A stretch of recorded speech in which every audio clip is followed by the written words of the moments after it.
इंद्रदेव! इंद्रदेव! देवराज!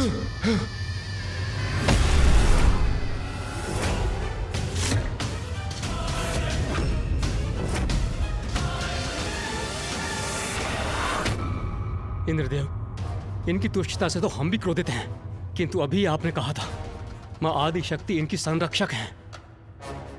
इन पर विजय प्राप्त करना तो असंभव है, इसीलिए अभी हमारा इनसे युद्ध करना भी व्यर्थ है। आप उचित कह रहे हैं अग्निदेव, हमें कोई अन्य युक्ति ही सोचनी होगी। माता की इच्छा के समक्ष लाचार हो गए हम। इस समय यहां से प्रस्थान करना ही उचित होगा।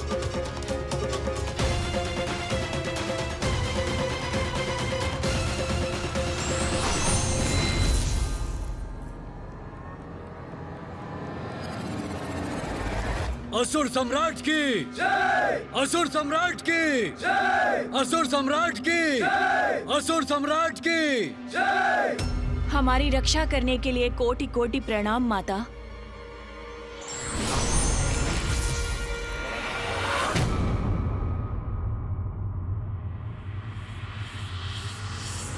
अब हम असुरों को पृथ्वी से कोई नहीं हटा सकता। सर्वशक्तिमान हूं मैं। हाँ, असुर श्रेष्ठ। रुक।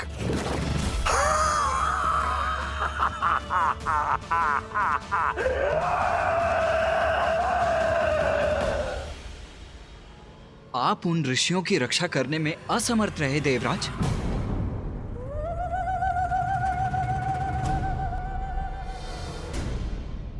मां, क्या हुआ रे? शांत क्यों है? स्वयं शांत मत रहे। तेरे मन में जो जिज्ञासा है उसे शांत कर। पूछ ले। ये आपकी कैसी विचित्र लीला थी। असुर अपने अत्याचार का विस्तार करते रहे और आपकी सुरक्षा कवच के कारण सुरक्षित भी रहे। देवता ऋषियों की रक्षा करने में भी असमर्थ हो गए। तुझे ये ज्ञात होना चाहिए कि मैं जो भी करती हूँ उसके पीछे कोई बड़ा कारण अवश्य होता है।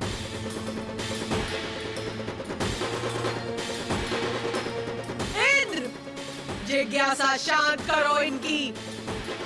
आगे का घटनाक्रम भी बताओ इन्हें। माता के कवच को हम कैसे भेज सकते थे, इसलिए हम निराश और विवश होकर दारुक के वन से चले आए।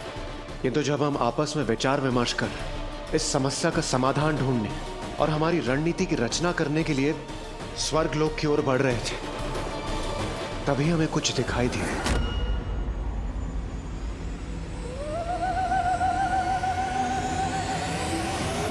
हाँ, दारुक और उसके असुरों के द्वारा फैलाए गए विनाश के मध्य में उन सब से अनछुआ पावन आश्रम।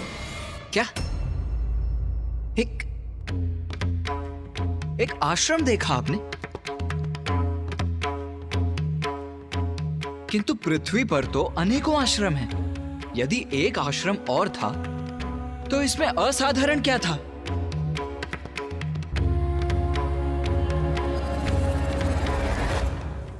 बात है असाधारण, अद्भुत बात है भैया।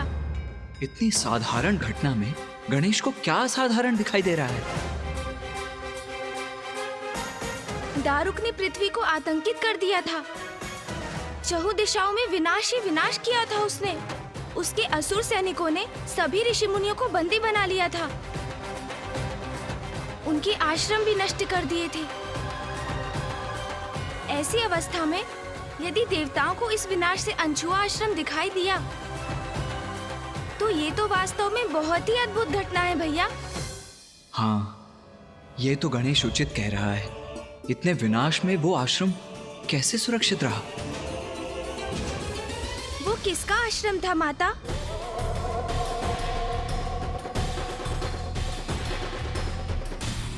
ऋषि और का आश्रम था वो। और वो ऋषि?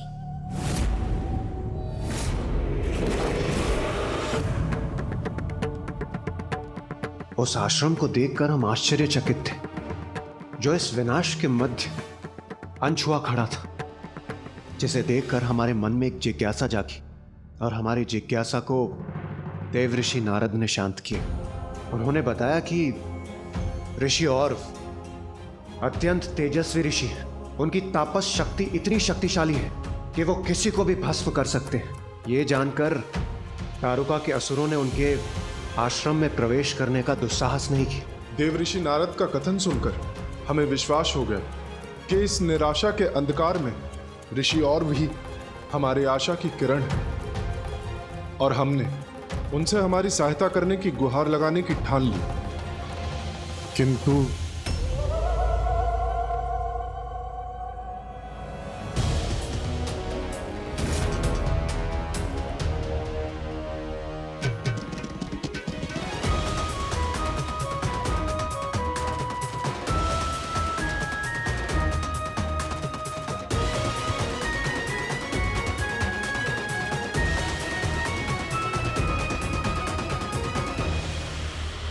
रुको रुको रुको।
सावधान देवराज इंद्र, ऋषि का स्वभाव है क्रोधी। हस्तक्षेप करके ना बनिएगा उनके विरोधी।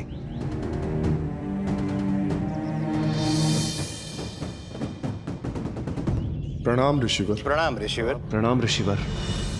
देवर्षि नारद, अब कौन सी अग्नि प्रज्वलित करने आए हैं यहाँ? अग्नि कैसी कर रहे हैं आप कथनी? ऋषिवर, आपको भी ज्ञात है कि मैं जो भी कहता हूँ, जो भी करता हूँ, केवल जगत कल्याण की मंशा रखता हूँ। जो मुझे दिखाई दे रहा है उसके अनुसार तो आप और आपके देवताओं की ये टोली मेरे स्थान पर मेरी अनुमति के बिना प्रवेश करने वाले थे। इसमें भला कौन सा जगत कल्याण छिपा है? इस प्रश्न का उत्तर यदि देवराज इंद्र दे तो उचित रहेगा। क्षमा कीजिए ऋषिवर, संकट भारी है। हम सभी देवता आपके समक्ष सहायता की गुहार लगाने आए। आपको तो अवश्य ज्ञात होगा पूरी पृथ्वी पर कैसा उत्पात मचा है। एक दारुक नामक असुर ने समस्त पृथ्वी पर अपना अधिकार स्थापित कर लिया है, और इसलिए मैं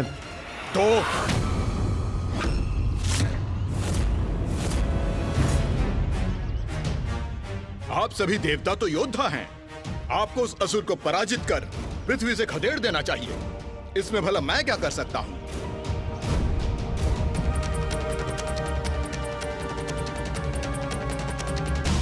हमने युद्ध किया दारुक से, किंतु उसे पराजित नहीं कर सके। अनेकों ऋषियों को बंदी बना रखा है उसने। निर्बल और निर्दोष लोगों को वो अपना दास बना रहा है।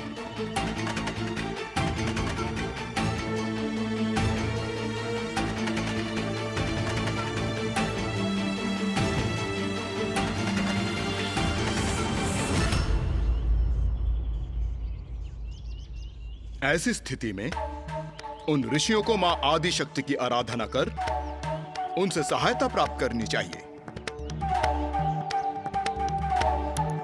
जैसा कि मैंने पूर्व में कहा था, ऐसी घटना में मेरे हस्तक्षेप का कोई स्थान नहीं है।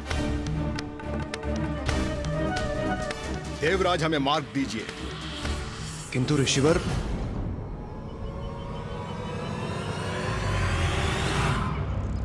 क्षमा ऋषिवर।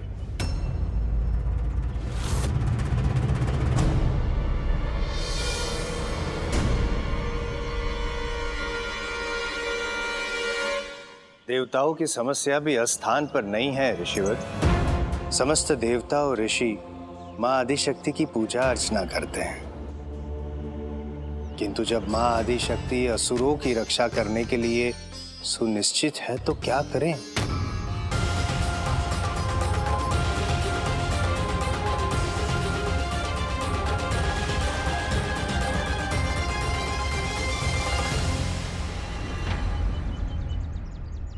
असुर समस्त ऋषियों को प्रताड़ित कर रहे हैं। ऐसे में देवता और ऋषि किसके पास जाके रक्षा की गुहार लगाए हैं ऋषिवर?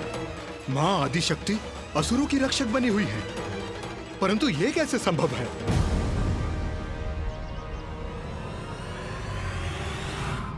अति उत्तम। अत्यधिक सुख की अनुभूति हो रही है प्रिय। पृथ्वी पर हमारा अधिकार। हाँ स्वामी।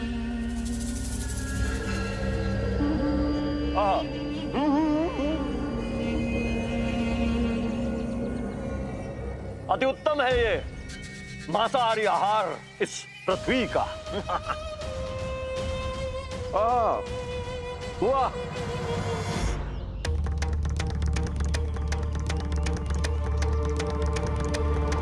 अब आप ही बताइए ऋषिवर, ऐसी अवस्था में हम सहायता की आस लेकर किसके पास जाएं?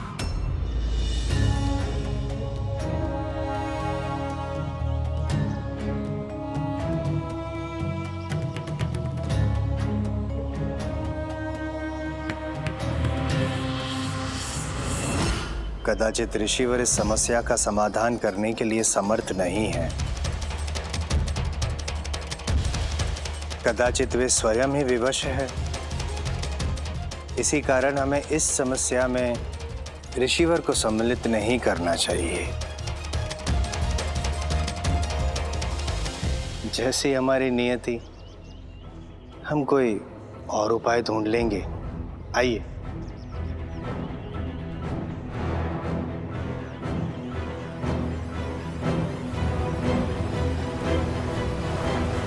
रुको।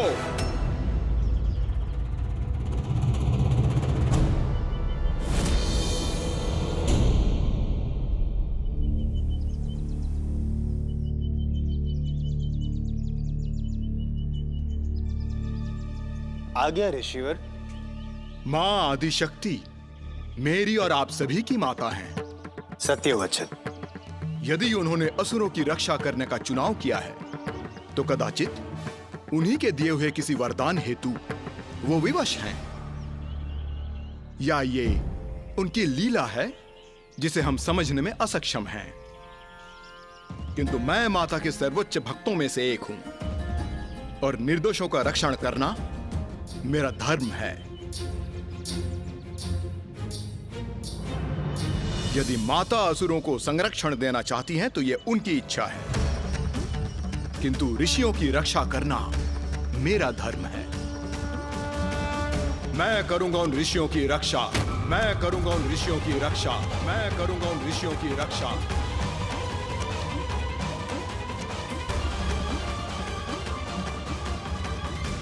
आभार ऋषिवर। धन्यवाद ऋषि। धन्यवाद ऋषिवर।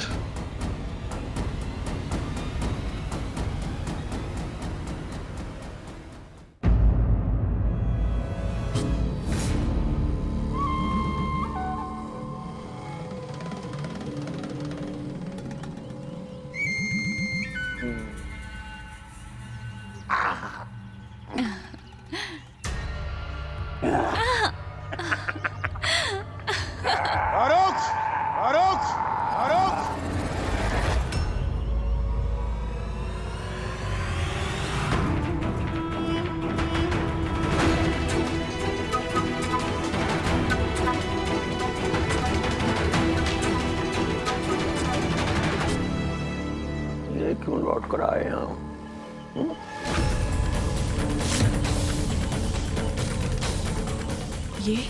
ये देवतागण फिर आ गए यहाँ। अब तुम्हारे आतंक से मुक्त होने का समय आ गया है दारुक।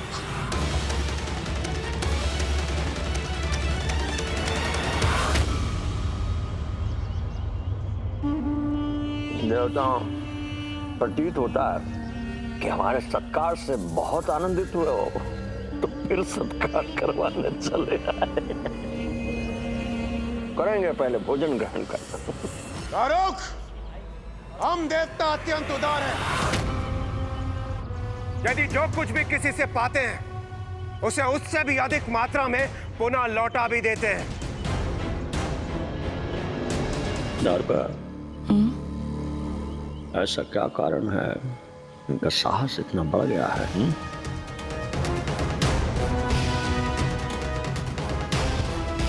किसके बल पर इतना उत्साहित है ये देवगढ़ कि फिर से हमारा सामना करने चले आए?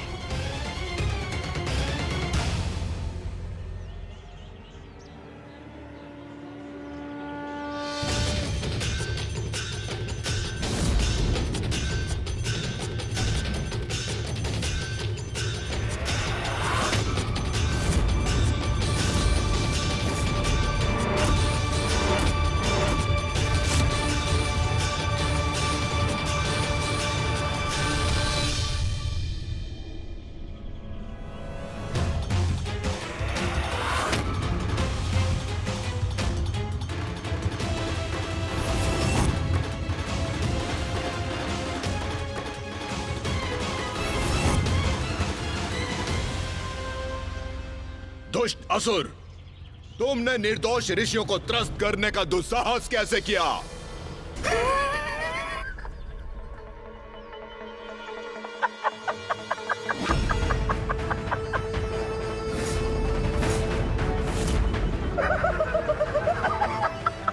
इस दुष्ट का यह अट्टहास असहनीय है मेरे लिए।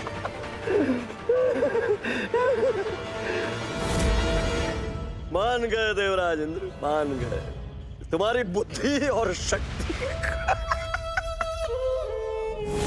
अरे तेजस्वी सूर्य देव, प्रचंड ताप से संपन्न अग्निदेव, द्रुत गति से संपन्न वायुदेव, अति शक्तिशाली वरुण देव, जब ये मुझे पराजित नहीं कर पाए तो तुम किसे किसे किसे किसे पकड़ा?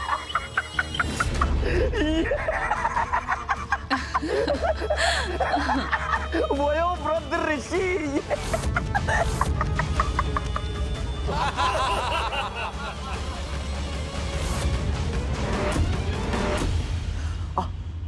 अच्छा अच्छा अच्छा अच्छा अच्छा, हाँ देवराज इंद्र, इस ऋषि को तुम मेरे समक्ष उपहार स्वरूप लाए हो क्षमा याचना के लिए, ताकि मैं तुम्हारी उद्दंडता को क्षमा कर सकूं। तुम बड़े चतुर हो देवराज इंद्र, तुम जानते हो कि मुझे इन ऋषियों का कोमल मांस कितना कितना प्रिय लगता है। मैं इस उपहार के लिए तुम्हारी उद्दंडता को क्षमा करता हूं।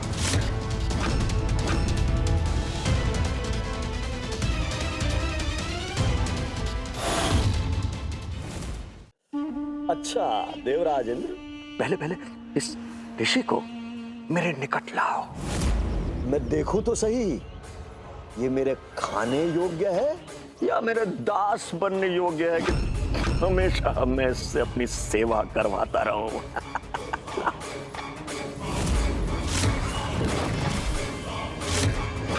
सावधान, कदाचित ये हम पर आक्रमण करने जा रहे हैं। देवगण,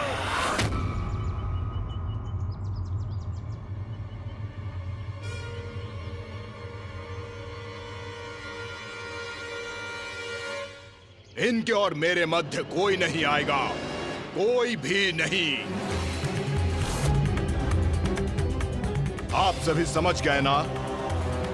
मेरे इस आदेश का उल्लंघन नहीं होना चाहिए। उचित है ऋषिवर।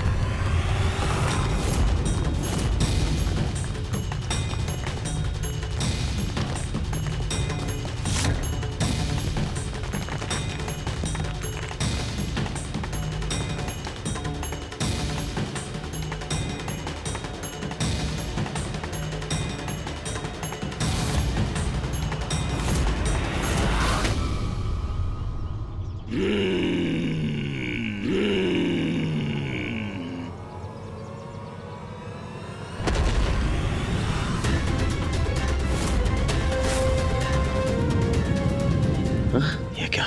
इस ऋषि ने मेरे सैनिकों को भस्म कर दिया। इन दुष्टों के विनाश का आरंभ है ये।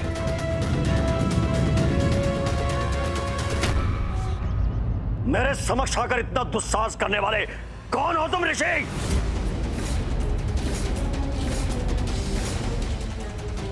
इस ऋषि को कहाँ देखा है मैंने?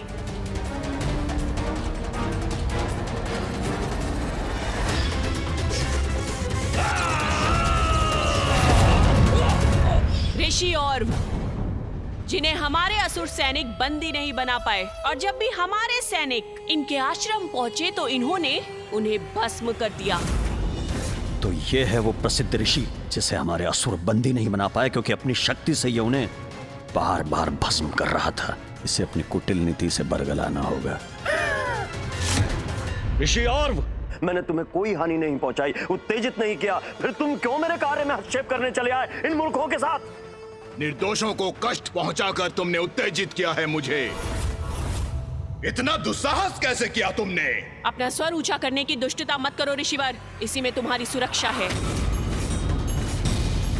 तुम कितना भी प्रयास कर लो पर हमें कोई क्षति नहीं पहुंचा पाओगे। माँ आदि शक्ति का वरदान है हमें।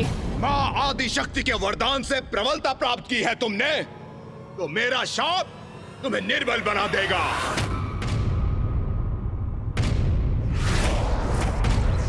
मैं ऋषि और दारुक और उसके असुरों को शाप देता हूँ कि यदि वो पृथ्वी पर ऋषियों, मुनिजनों, संतों और देवताओं के साथ हिंसा करेंगे, उन्हें कष्ट पहुंचाएंगे अथवा उनका वध करेंगे, तो उसी क्षण उनकी मृत्यु हो जाएगी। उनकी मृत्यु हो जाएगी। उनकी मृत्यु हो जाएगी।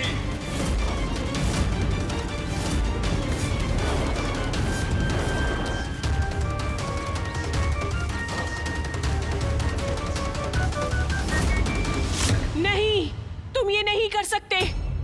वो माँ आदि शक्ति है और उनके वरदान की शक्ति तुम नष्ट नहीं कर सकते। वो तुम्हारे भी आराध्य है। और मैं हूँ माँ का परम भक्त, परम भक्त, परम भक्त। माता, आपने उन असुरों को वरदान दिया और आपके वरदान के विपरीत ऋषि औरव ने उन्हें श्राप दे दिया। मेरे ही भक्त ने मेरे ही वरदान को एक स्थिति में बांध दिया। ये थी एक भक्त और भगवान की लीला। और उसमें विजय किसकी हुई माता? निर्दोष पीड़ितों की रक्षा करने वाले भक्त की अथवा आसुरी भक्तों को संरक्षण प्रदान करने वाले भगवान की?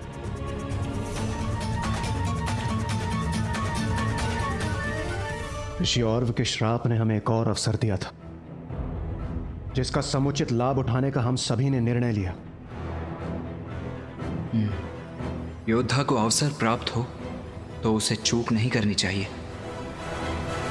ऋषि औरव के श्राप से शक्तिहीन हो गए हो तुम दारुक। निरीह निर्दोष ऋषियों को बंदी बनाने चले थे ना तुम? उन्हें प्रताड़ित कर अपना दास बनाना चाहते थे, किंतु अब और नहीं। तुम्हारे इस दुष्कृत्यों के दंड स्वरूप मृत्यु के भागी अवश्य बनोगे तुम। कर्म जो भी करेगा तू, पड़ेगा भोगना, भरना। ये कैसे संभव है? मैं देवी आदि शक्ति द्वारा रक्षित हूँ। इस ऋषि का शाप मुझे कैसे क्षति पहुंचा सकता? नहीं। अरे वहां खड़े खड़े मुंह क्या देख रहे हो? आगे बढ़ो। कोई शक्ति नहीं है इस ऋषि के शाप में। कुछ अनिष्ट नहीं कर सकता हमारा। ये देवता हमको इसके नाम से भ्रमित कर रहे हैं, डरा रहे हैं। कुछ नहीं होगा। आगे बढ़ो, आक्रमण करो, कुचल डालो। मैं तुम्हारे पीछे हूँ। जाओ।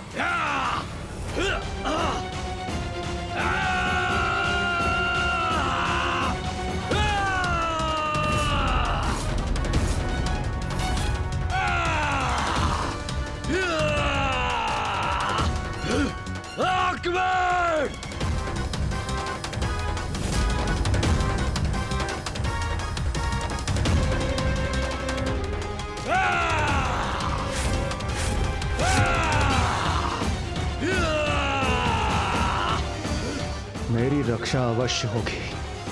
ऋषि औरव का तपोबल मेरी रक्षा करेगा। इंद्रदेव, मैं तुम्हें धूल दूसरित करूंगा।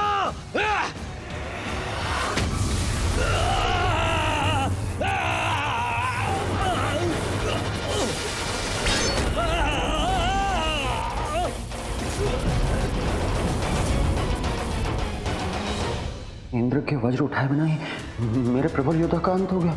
हाँ। प्रचंड शक्ति है इस वृद्ध ऋषि के शाप की। इसका आरंभ तो हो गया है, अर्थात हम किसी ऋषि और देवता को क्षति नहीं पहुंचा सकते हैं।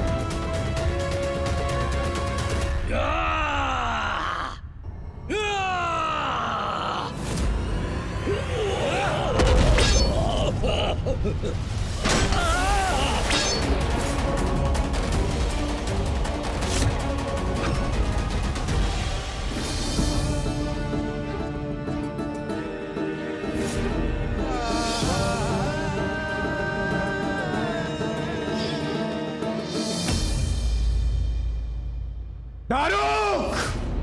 अब तुम्हारा अंत निश्चित है। देवराज इंद्र का कथन सत्य तो नहीं हो जाएगा। मुझे आग करने में सफल तो नहीं हो जाएंगे ये देवता।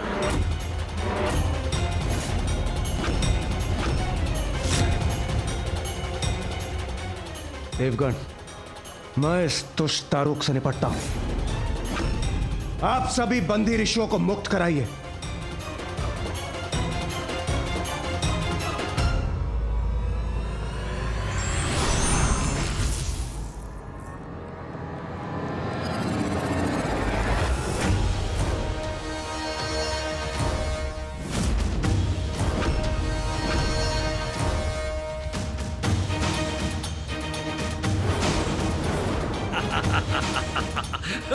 असुरों, हट जाओ हमारे मार्ग से।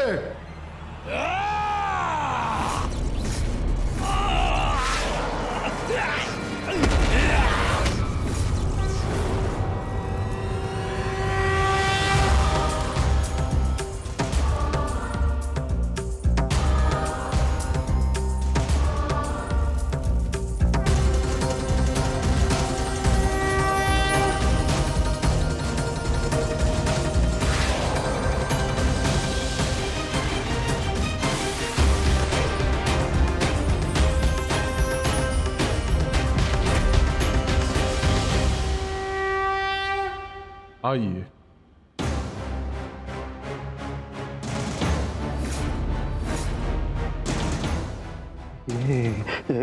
इंद्र तो मेरी ओर बढ़ रहा। माँ, ये कैसी दुविधाजनक परिस्थिति है। हम युद्ध करें तो ऋषि और के शाप से हमारा अंत होगा, और युद्ध न करें तो ये देवता हमारा अंत कर देंगे। अब क्या करें हम?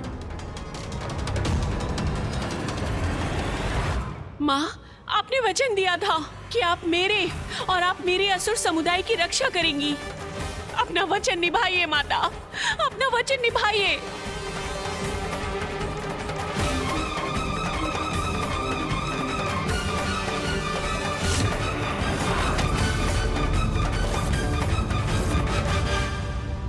दारुक! तुम्हें तुम्हारे अपराधों का दंड अवश्य मिलेगा। अंत होगा तुम्हारा।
ये क्या?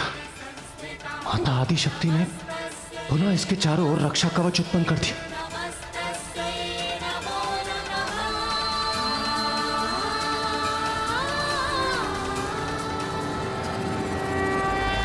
मुझे क्षमा कीजिए माता, आपके वरदान के विपरीत जाकर मैंने इन असुरों को शाप दिया। किंतु माता, मैं विवश था। इन दुष्ट असुरों द्वारा इन निर्दोष ऋषियों को और प्रताड़ित होने नहीं दे सकता था मैं। हमें क्षमा कर दीजिए माता, क्षमा कर दीजिए। अपना वचन पूर्ण करने के लिए और हमारी रक्षा करने के लिए आपका कोटि कोटि धन्यवाद माता। पुत्री दारुका, तुम्हारी रक्षा करने का वचन मैंने निभा दिया, किंतु ऋषि ऑर्फ का श्राप अभी भी स्थिर है। क्या स्थिर है माँ? स्थिर है, स्थिर है। ऋषि औरों का शाप है कि पत्थर में खिंची रेखा है? स्थिर है माँ। हाँ, स्थिर है दारुका। मैं कवच बनकर सदा तुम्हारी रक्षा करूंगी, किंतु यदि तुमने, तुम्हारे पति ने या तुम्हारे समुदाय ने किसी भी ऋषि अथवा देवता पर आक्रमण किया, उन्हें क्षति पहुंचाने का प्रयास किया, तो वो असुर स्वतः अपनी मृत्यु का भागी बनेगा। अरे क्या माँ, ये कैसा अन्यायपूर्ण अनुचित कथन है आपका? आप सर्वोच्च शक्ति हैं, आप आदि शक्ति हैं, आपका वरदान अकाट्य है। अरे ऐसे तुच्छ से ऋषि का कोई प्रभाव नहीं पड़ सकता उस शाप पे। आप क्या कह रही हैं माँ? मूर्ख दारुक, मूर्ख दारुक, मूर्ख दारुक। शाप का प्रभाव तो होना ही था। अपने भक्त के शाप को अशक्त करने का वरदान नहीं दिया था मैंने। जिस प्रकार मेरे प्रति अपनी भक्ति और तपस्या से तुमने अपना वरदान प्राप्त किया है, उसी प्रकार ऋषियों को कष्ट पहुंचाने के कारण मेरे परम भक्त ऋषि ऑर्फ से जो तुम्हें श्राप मिला है, वो भी तो तुम्हें ही भुगतना होगा। जो बोओगे वही काटोगे, जो कर्म करोगे उसी का परिणाम तो भुगतोगे तुम। आपकी भक्त तो मैं भी हूँ और हमारा समस्त असुर समुदाय संकट में है माता। वहाँ एक और ऋषि का श्राप पाकर पूरे देवता हमारे अंत के लिए आतुर हैं, और दूसरी ओर मृत्यु के भय से आतंकित होकर भोजन रहित हम जीवित कैसे रहे माँ?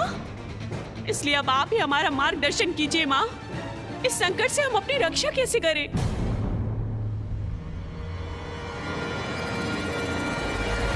पुत्री दारुका, तुमने वरदान स्वरूप मुझसे एक वन मांगा था, जो मैंने तुम्हें प्रदान किया।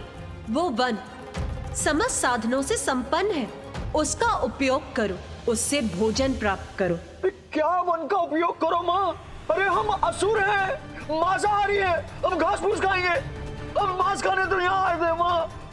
आप अपनी परम भक्त को ये क्या सुझाव दे रही है माँ?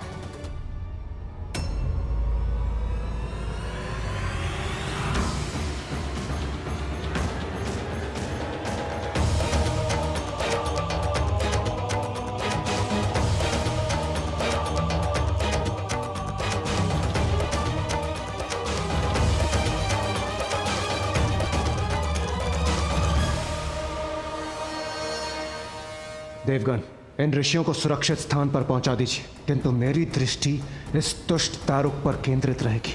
अवसर प्राप्त होते ही इसका अंत करूंगा मैं। पुत्री दारुका, जब तुम्हारे ऊपर आक्रमण होगा तब मैं तुम्हारा कवच अवश्य बनूंगी, किंतु मैं स्थायी रूप से तुम्हारे साथ नहीं रह सकती। अपनी रक्षा का प्रयास तो तुम्हें भी करना होगा।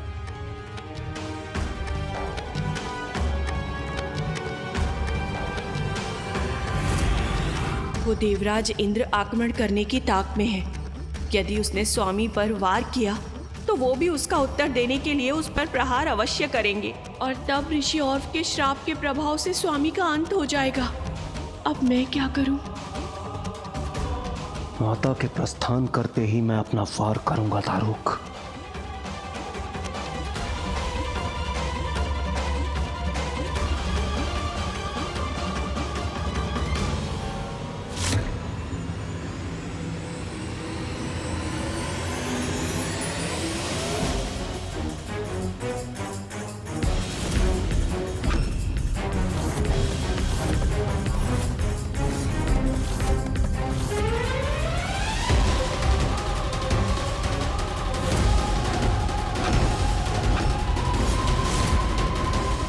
ये तो वही घटित होने लगा जिसकी मुझे आशंका थी।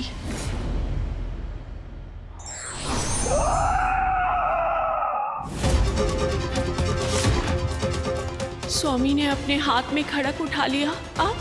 अब क्या करूं मैं?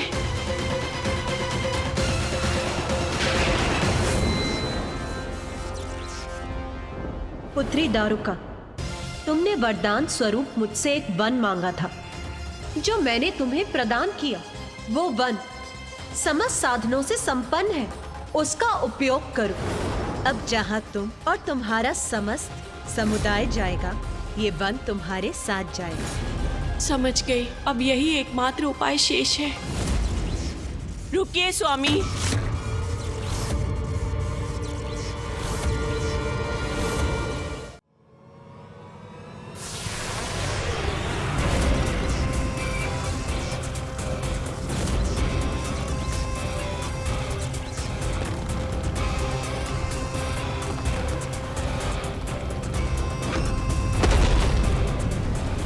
ये क्या हो रहा है?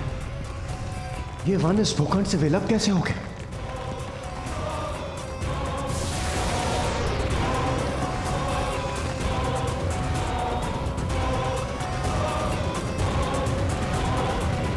ये वन तो उड़ गया। कदाचित मुझसे क्षणिक विलंब हो गया। यह आसुरी वन आकाश में कैसे चला गया? इति समाप्ति। देवराज इंद्र, हम असुरों का विधान है, हम पराजय से भी बहुत कुछ सीखते हैं और अवसर पाते ही पराजय को जय में परिवर्तित कर देते हैं। यह प्रसंग यहीं समाप्त हुआ है इंद्र, मगर हमारे लिए नहीं, तुम्हारे लिए। हमारे लिए तो आरंभ है। तो इसी बात पर प्रतीक्षा करो।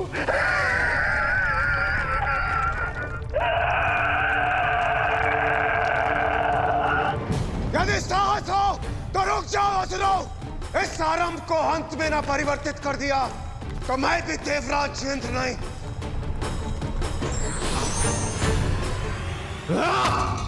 अकस्मात ये वन कहां लुप्त हो गया?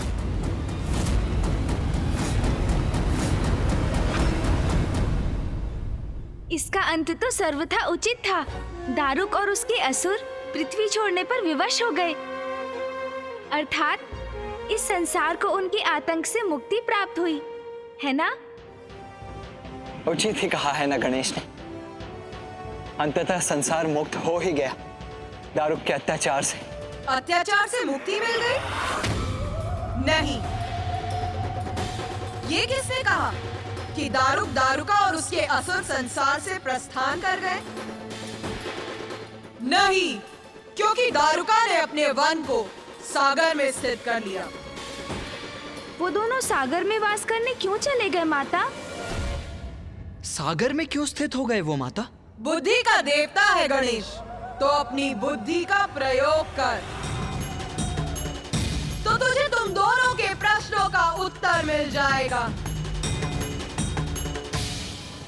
मैं ऋषि और दारुक और उसके असुरों को शाप देता हूं कि यदि वो पृथ्वी पर ऋषियों, मुनिजनों, संतों और देवताओं के साथ हिंसा करेंगे, उन्हें कष्ट पहुंचाएंगे अथवा उनका वध करेंगे, तो उसी क्षण उनकी मृत्यु हो जाएगी। हाँ माता, मैं समझ गया। ऋषि औरव ने कहा था, यदि दारुक और उसके असुर ने किसी भी ऋषि, संतजन अथवा देवताओं को क्षति पहुंचाने का अथवा उनके वध करने का प्रयास किया तो उस असुर का अंत स्वतः हो जाएगा। इसीलिए वो ऐसे स्थान पर चले गए जहां वो ऋषि और के श्राप से सुरक्षित रह सकते थे और पुनः अपने आतंक का आरंभ कर सकते थे। वो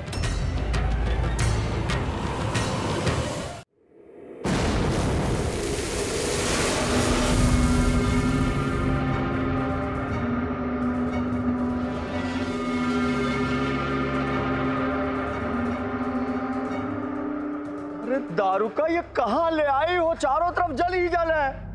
वहां पृथ्वी पर सब कुछ प्राप्त करने का साधन था, भोजन था वहां, अरे मैं और मेरे असुर यहाँ शेष जीवन ये जल पिएंगे, मीन खाएंगे, मछली। हम शाकाहारी हैं क्या? हम मांसाहारी हैं दारुका? स्वामी, आपके जीवन की सुरक्षा करना मेरा प्रथम ध्येय है। वहाँ पृथ्वी पर तो इन ऋषियों ने हमें स्थिर कर दिया था। ना तो हम उनका वध कर पाए थे और ना ही उन्हें अपना आहार बना पाए थे। अरे हमें ज्ञात है दारुका कि हम ऋषियों को आहत करते तो स्वयं आहत हो जाते, पर यहाँ क्या करेंगे? भोजन कहाँ है?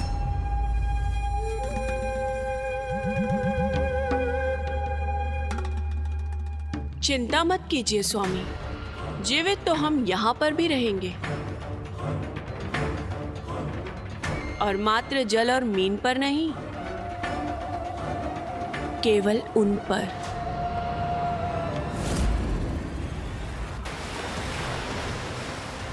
ऋषि और के श्राप के कारण हम कदाचित देवताओं और अन्य ऋषि मुनियों को स्पर्श भी न कर सके, किंतु ये तो साधारण मनुष्य ही हैं। बहुत आनंद आएगा इन मनुष्यों को अपना आहार बनाने में। वरुण देव, दारुका अपना वन सागर में ले गई, जो आपका स्थान है। तो आप तो दारुका को वहीं बंदी बना सकते थे।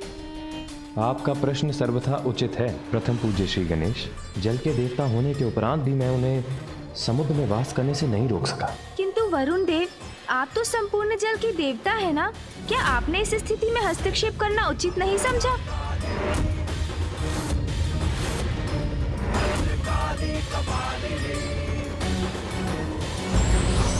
बारंबार अवसर मिलने के बाद भी कोई यदि सतमार्ग पर नहीं लौटता तो अपने ही पतन का मार्ग प्रशस्त कर लेता है। विघ्नहर्ता श्री गणेश के अद्भुत शक्तियों से भरे वीडियोस देखने के लिए चैनल को सब्सक्राइब करना न भूलें और साथ ही बेल आइकॉन भी दबाएं।